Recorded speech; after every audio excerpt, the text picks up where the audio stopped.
जय हिंद साथियों, welcome to self study classes with Sumit Jain YouTube channel में आप सभी का स्वागत है। दोस्तों, आज के इस वीडियो में हम पर्यावरण अध्ययन में पढ़ने वाले हैं वायुमंडल को। ठीक है, वायुमंडल को पढ़ेंगे, साथ ही उसकी जितनी भी परतें होती हैं वायुमंडल की उसके बारे में पढ़ेंगे और विभिन्न परतों के जो भी महत्वपूर्ण प्रश्न होंगे वो भी पढ़ेंगे और लास्ट में आपको अभ्यास प्रश्न भी करवाएंगे। ठीक है, तो बड़े अच्छे से इनको देखना है। इस प्रकार से सब्सक्राइब का बटन दिया होगा तो सब्सक्राइब कर लेना चैनल को। जो भी हमारे नए साथी हैं, बेल आइकन को जरूर दबाना है और यहाँ पर दबाते वक्त आपको ऑल पर क्लिक जरूर करना है। ठीक है, और जो भी साथी टेलीग्राम ग्रुप से नहीं जुड़े हैं वो टेलीग्राम ग्रुप से जुड़ जाएंगे। टेलीग्राम ग्रुप से जुड़ने के लिए आपको टेलीग्राम ऐप डाउनलोड करना है, उसमें सर्च करना है IAS स्टडी ट्रैक को ज्वाइन हो जाना है। ठीक है, तो दोस्तों यहाँ पर हम पढ़ने वाले हैं सबसे पहले वायुमंडल की संरचना। वायुमंडल की संरचना देख लो यहाँ पर। तो सबसे पहले जो मंडल आता है वो क्षोभ मंडल होता है। ठीक है, वायुमंडल की पूरा का पूरा अभी हम आपको पूरी संरचना बताएंगे। पहला सबसे नीचे का जो आपका मंडल होता है, जो परत होती है वो क्षोभ मंडल होती है। दूसरी जो परत होती है आपकी समताप मंडल। ठीक है, तीसरी मध्य मंडल, चौथी आयन मंडल और बहिर्मंडल। ठीक है, तब आपसे एक क्वेश्चन यहाँ से पूछा जाता है दोस्तों कि वायुमंडल की कितनी परतें हैं, तब आपका उत्तर होगा 5 परतें। ठीक है, क्षोभ मंडल को क्या कहा जाता है? ट्रोपोस्फियर। समताप मंडल को क्या कहा जाता है? स्ट्रेटोस्फियर। मध्य मंडल को क्या कहा जाता है? मेसोस्फियर। आयन मंडल को क्या कहा जाता है? आयनोस्फियर। और बहिर्मंडल को क्या कहा जाता है? तो एक्सोस्फियर। तो ये जो आपको पता है, ये स्ट्रेटोस्फियर, ट्रोपोस्फियर, क्षोभ मंडल को कौन सी परत को क्या कहा जाता है, वो चीज आपको आनी चाहिए। सबसे पहला स्टेप आपका यही होगा कि ये चीज आपको याद करनी है। ठीक है, देख लेते हैं इसकी संरचना दोस्तों। यहाँ से सबसे पहले बढ़े तो ये हमारी क्या है? पृथ्वी है। ये आपको पृथ्वी यहाँ पर दिख रही होगी। ठीक है, और ये पृथ्वी से लगभग 8 किलोमीटर से लेके जो 18 किलोमीटर है, ये क्या हो जाए? ध्रुवों पर 8 किलोमीटर इसकी ऊंचाई होती है और भूमध्य रेखा पर इसकी 18 किलोमीटर ऊंचाई होती है क्षोभ मंडल की। ठीक है, तो ये क्षोभ मंडल पूरा का पूरा यहाँ पर देख रहे हैं आप, और इसमें ये हमारी पृथ्वी है और ये सबसे जो निचली परत है ये क्षोभ मंडल है। ठीक है, वायुमंडलीय घटनाएं होती हैं, सबसे ज्यादा घनत्व होता है, ग्रीन हाउस प्रभाव भी होता है यहाँ पर। ठीक है, इसे संवहन मंडल भी कहा जाता है। नेक्स्ट देखें दोस्तों, दूसरा आता है ओजोन मंडल। ओजोन मंडल है, ठीक है, 50 किलोमीटर की ऊंचाई तक ये ओजोन मंडल पाया जाता है। इसका जो ताप रहता है वो समान रहता है। ठीक है, और क्लोरो के कारण जो है इसकी जो निचली परत है यहाँ पर पूरा का पूरा आपका ओजोन मंडल है ना, और एक ही निचली परत में ये ओजोन लेयर होती है। ठीक है, ओजोन लेयर या उसे ओजोन मंडल भी कह दिया जाता है, और एक क्लोरोफ्लोरोकार्बन के कारण इसको नुकसान पहुंच रहा है, किसको? ओजोन परत को। ठीक है, मौसमी घटना इसमें नहीं होती, ताप इसका समान रहता है। फिर उसके बाद आती है दोस्तों मध्य मंडल, है ना। मध्य मंडल तो ये 80 किलोमीटर की ऊंचाई तक पहुंच जाती है मध्य मंडल, और दोस्तों ये सबसे ठंडी होती है मध्य मंडल। फिर आती है आयन मंडल। ठीक है, रेडियो तरंगें यहाँ से परिवर्तित होती हैं मध्य मंडल से। और फिर आता है वायुमंडल। तो ये पूरी की पूरी संरचना है जो आपने देखी, क्षोभ मंडल, है ना, समताप मंडल, फिर मध्य मंडल, आयन मंडल और वायुमंडल। सबसे ऊपर की परत होती है वायुमंडल, सबसे नीचे की परत होती है क्षोभ मंडल। ठीक है, अब एक एक परत जो है उसके बारे में हम यहाँ पर बहुत ही महत्वपूर्ण जो फैक्ट हैं उनके बारे में जानेंगे। ठीक है, अच्छे से पढ़ना है दोस्तों। क्षोभ मंडल के बारे में देखें तो क्षोभ मंडल की खोज की थी मोलेस नॉफ ने।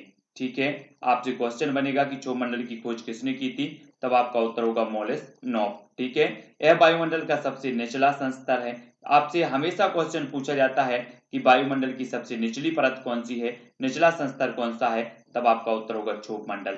ठीक है, यह भूमध्य रेखा पर 18 किलोमीटर और जो है ध्रुवों पर 8 किलोमीटर तक की ऊंचाई तक पाया जाता है क्षोभ मंडल। ठीक है, इस मंडल को परिवर्तन मंडल, संवहन मंडल और विक्षोभ मंडल भी कहा जाता है। तो ये चीज आपको याद रखनी है। अगर आपसे कभी पूछा जाए कि परिवर्तन मंडल किसे कहा जाता है, तो क्षोभ मंडल को।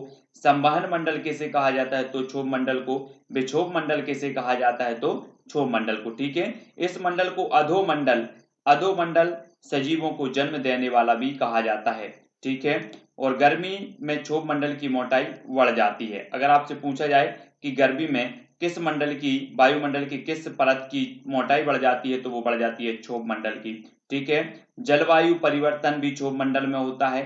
बादल का बनना क्षोभ मंडल में, आंधी तूफान एवं वर्षा बिजली की चमक इसी क्षोभ मंडल में पाई जाती हैं। ठीक है, इस मंडल को मौसम परिवर्तन की छत भी कहा जाता है। अगर आपसे पूछा जाए कि किस मंडल को मौसम परिवर्तन की छत कहा जाता है, तब आपका जो उत्तर होगा वो क्या होगा, क्षोभ मंडल को। ठीक है, तो इतनी सारी जानकारी आपको याद रखनी है कि मोलेस्नोप ने इसकी खोज की थी। यह वायुमंडल का निचला संस्तर है, 18 से 18 किलोमीटर इसकी भूमध्य रेखा पर, 8 किलोमीटर जो है ध्रुवों पर इसकी ऊंचाई होती है। इस मंडल को परिवर्तन मंडल, संवहन मंडल, विक्षोभ मंडल भी कहा जाता है। इस मंडल को अधोमंडल, सजीवों को जन्म देने वाला भी कहा जाता है। गर्मी में क्षोभ मंडल की मोटाई बढ़ जाती है और जलवायु परिवर्तन, बादल बनना, आंधी तूफान आदि जो मौसम संबंधी घटनाएं हैं वो क्षोभ मंडल में होती हैं। ठीक है, इस मंडल को मौसम परिवर्तन की छत भी कहा जाता है। तो ये क्षोभ मंडल के बारे में इतनी जानकारी याद रखनी है, यहाँ से एक क्वेश्चन आपका जरूर पूछा जाता है। ठीक है, नेक्स्ट देखें दोस्तों समताप मंडल के बारे में। तो इस मंडल की खोज टीज रेंस डी बोर्ट ने की थी 1902 में। ये चीज याद रखनी है। ठीक है, इस मंडल में तापमान का वितरण समान रहता है, इसलिए इसे समताप मंडल कहा जाता है। ठीक है, और समताप सीमा पर औसत तापमान 0 सेंटीग्रेड रहता है। समताप सीमा पर वायुयान इसी मंडल में उड़ान भरते हैं। ये क्वेश्चन हमेशा आता है। इस मंडल में विशेष प्रकार के मेघों का निर्माण होता है जिन्हें मूलाभ मेघ कहा जाता है।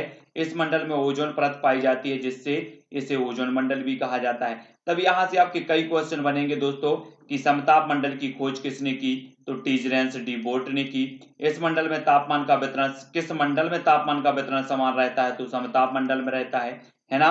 तो ये चीज याद रखनी है। और वायुयान अपनी उड़ान कहाँ भरते हैं, कौन से मंडल में, तो समताप मंडल में। इस मंडल में विशेष प्रकार के मेघों का निर्माण होता है, उन्हें क्या कहा जाता है, तो मूलाभ मेघ कहा जाता है। ठीक है, और ओजोन परत किस मंडल में पाई जाती है, तो वो समताप मंडल में पाई जाती है। ठीक है, इतने सारे क्वेश्चन आपको याद रख लेना है। ओजोन परत सूर्य से आने वाली पराबैंगनी किरणों को अवशोषित कर लेती है, जिसके कारण इसे पृथ्वी का सुरक्षा कवच भी कहा जाता है। तो ये क्वेश्चन तो कई बार पूछा गया है कि पृथ्वी का सुरक्षा कवच किसे कहा जाता है, तो ओजोन परत को कहा जाता है। ठीक है, सूर्य से आने वाली पराबैंगनी किरणों को कौन अवशोषित कर लेता है, तो ओजोन परत कर लेता है। ठीक है, ओजोन परत को नष्ट करने वाली जो गैस है वो कौन सी गैस है, CFC गैस है, जो एयर कंडीशनर, रेफ्रिजरेटर आदि से निकलती है।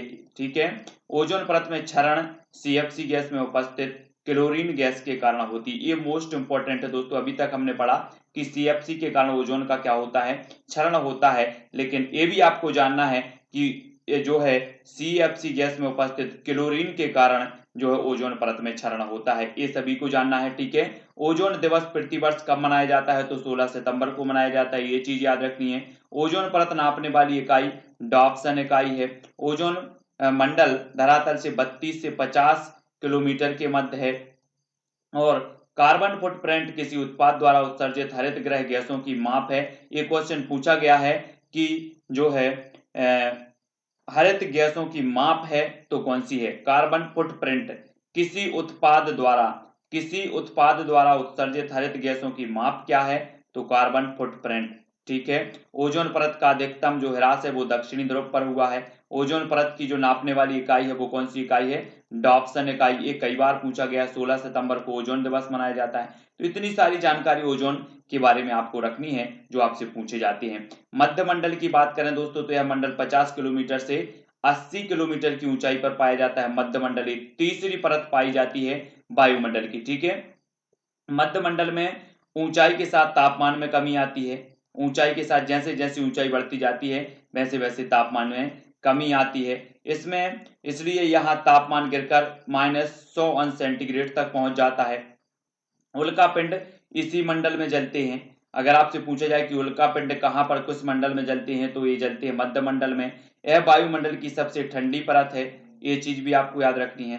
ठीक है, यह वायुमंडल की सबसे ठंडी परत मानी जाती है मध्य मंडल। आयन मंडल की, इस मंडल में विद्युत आवेशित कणों की अधिकता रहती है। अगर आपसे पूछा जाएगी कि किस मंडल में विद्युत आवेशित कणों की अधिकता रहती है, तो वो रहती है आयन मंडल में। इसी मंडल से रेडियो तरंगें परावर्तित होती हैं। आयन मंडल से संचार उपग्रह इसी मंडल में अवस्थित होते हैं। आयन मंडल अपनी विशिष्टताओं के कारण जो है कई परतों में विभक्त है आयन मंडल। ठीक है, इसको D layer, E layer, G layer, तो ये कई प्रकार की जो है आयन परतों में विभक्त है आयन मंडल। इस मंडल में ध्रुवीय ज्योति दिखाई देती है। तो यहाँ से आपके कई क्वेश्चन बनेंगे। जैसे एक क्वेश्चन आपका बनेगा कि विद्युत आवेशित कणों की अधिकता रहती है तो आयन मंडल में, ठीक है। रेडियो तरंगें परावर्तित होती हैं तो आयन मंडल में, ठीक है। संचार उपग्रह इसी मंडल में अवस्थित होते हैं, संचार उपग्रह किस मंडल में अवस्थित होते हैं तो आयन मंडल में। आयन मंडल अपनी विशिष्टताओं के कारण कई परतों में विभक्त है, ठीक है। और इस मंडल में ध्रुवीय ज्योति भी दिखाई देती है। अगर आपसे पूछा जाए कि किस मंडल में ध्रुवीय ज्योति दिखाई देती है, तब आपका उत्तर होगा आयन मंडल में, ठीक है। बहिर्मंडल, चुंबकीय मंडल, बहिर्मंडल जिसे कि चुंबकीय मंडल भी कहा जाता है, तो याद रख लेना है बहिर्मंडल वायुमंडल का सबसे ऊपरी भाग है। अगर आपसे पूछा जाता है एक क्वेश्चन कि वायुमंडल का सबसे निचला भाग कौन सा है, तब आपका उत्तर होगा क्षोभ मंडल, और सबसे ऊपरी भाग कौन सा है, तब आपका उत्तर होगा बहिर्मंडल, ठीक है। इस मंडल में हाइड्रोजन और हीलियम गैस की प्रधानता होती है। एक क्वेश्चन आता है कि किस मंडल में, वायुमंडल की किस परत में जो है हाइड्रोजन और हीलियम गैस की प्रधानता होती है, तब आपका उत्तर होगा बहिर्मंडल में। बहिर्मंडल में कृत्रिम उपग्रह स्थापित किए जाते हैं, तो यहां से आपके कई क्वेश्चन बनेंगे दोस्तों। कृत्रिम उपग्रह स्थापित किए जाते हैं तो किस मंडल में, बहिर्मंडल में, ठीक है। अब दोस्तों आपकी बारी है, कुछ प्रश्न हैं, अभ्यास प्रश्न हैं, जिनके माध्यम से अपना आकलन करना है और उत्तर भी आपको बताना है। सबसे पहला जो आपका प्रश्न है, निम्न में से मौसम तत्व नहीं है तो कौन सा नहीं है, तापमान, आर्द्रता, वायु दाब या फिर कोहरा। तो मौसम तत्व कौन सा नहीं है, 4 विकल्प हैं, 4 में से एक उत्तर आपको बताना है। अगर आपसे बनता है तो कमेंट में जरूर लिखें, तब आपका बिल्कुल सही आंसर हो जाएगा दोस्तों। मौसम तत्व नहीं है तो वो नहीं है कोहरा, यानी कि जो विकल्प नंबर आपका डी है वो बिल्कुल यहाँ पर सही हो जाएगा, ठीक है। अगला क्वेश्चन देख लेते हैं, किसी स्थान विशेष का किसी विशेष समय में वायुमंडलीय दशाओं के योग को क्या कहते हैं, जलवायु, मौसम, वातावरण या फिर पर्यावरण। किसी स्थान विशेष का किसी विशेष समय में वायुमंडलीय दशाओं के योग को क्या कहा जाता है, वायुमंडलीय दशाओं के योग को बताना है जल्दी से, अगर आपसे बनता है तो उत्तर बताएं। प्रश्न क्रमांक 2 का जो उत्तर हो जाएगा वो हो जाएगा बा, यानी कि मौसम, इसे मौसम कहा जाता है। बी नंबर आपका यहाँ पर बिल्कुल सही होगा। अगला क्वेश्चन है, ध्रुवीय ज्योति दिखाई देती है तो आयन मंडल में, समताप मंडल में, क्षोभ मंडल में या फिर वाह मंडल में। ध्रुवीय ज्योति आपको बताना है, दिखाई देती है तो कहाँ दिखाई देती है, हमने ऊपर भी पढ़ा है अभी।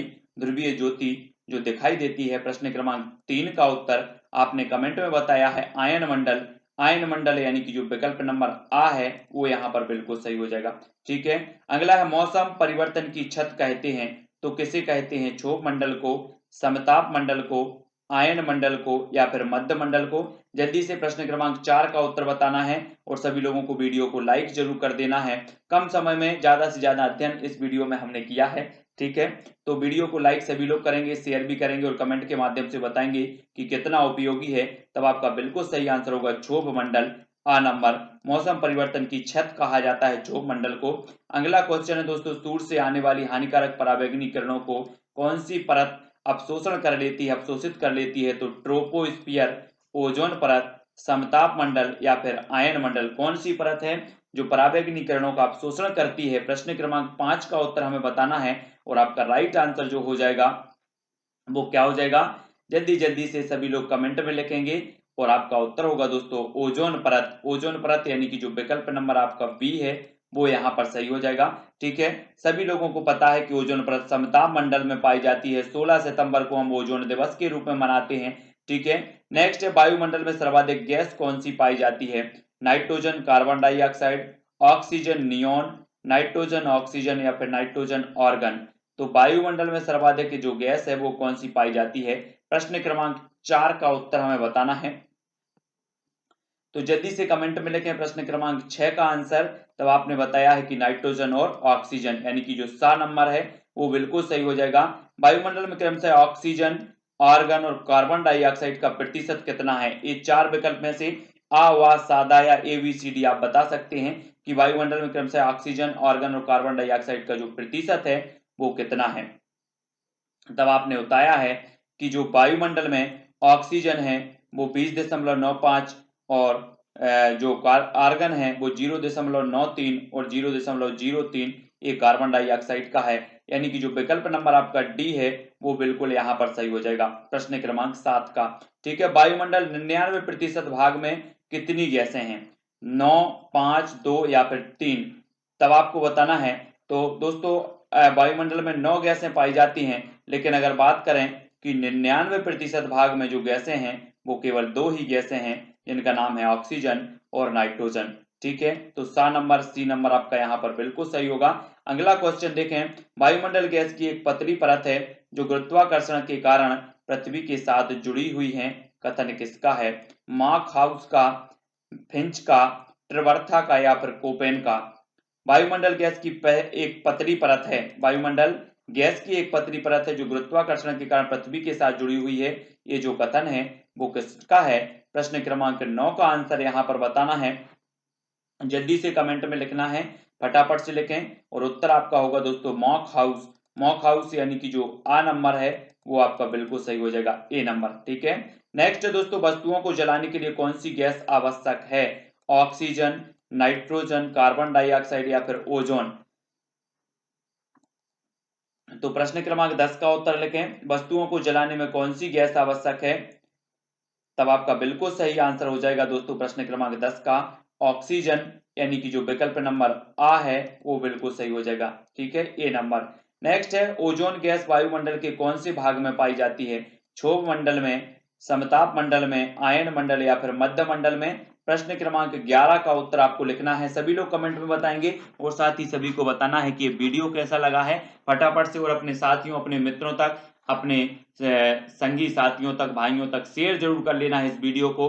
तब आपका बिल्कुल सही आंसर होगा समताप मंडल, यानी कि जो विकल्प नंबर बी है वो यहाँ पर राइट हो जाएगा। ठीक है, तो आप एमपी टेट ग्रेड 3 की तैयारी कर रहे हैं, रीट की तैयारी कर रहे हैं, सीटीईटी एग्जाम की तैयारी कर रहे हैं, तब ये वीडियो आपके लिए रामबाण है दोस्तों। अगर आपको वीडियो अच्छा लगा हो तो शेयर जरूर करें, और जो भी साथी अभी तक टेलीग्राम ग्रुप से नहीं जुड़े हैं वो टेलीग्राम ग्रुप से जुड़ जाएं। टेलीग्राम ग्रुप से जुड़ने के लिए आपको टेलीग्राम ऐप डाउनलोड करना है, उसमें सर्च करना है IAS स्टडी ट्रिक और ज्वाइन हो जाना है। ठीक है, वीडियो को लाइक शेयर करें और जो सब्सक्राइब कर लें चैनल को, बेल आइकन को जरूर दबाना है। आज के वीडियो के लिए बस इतना ही साथियों, जय हिंद।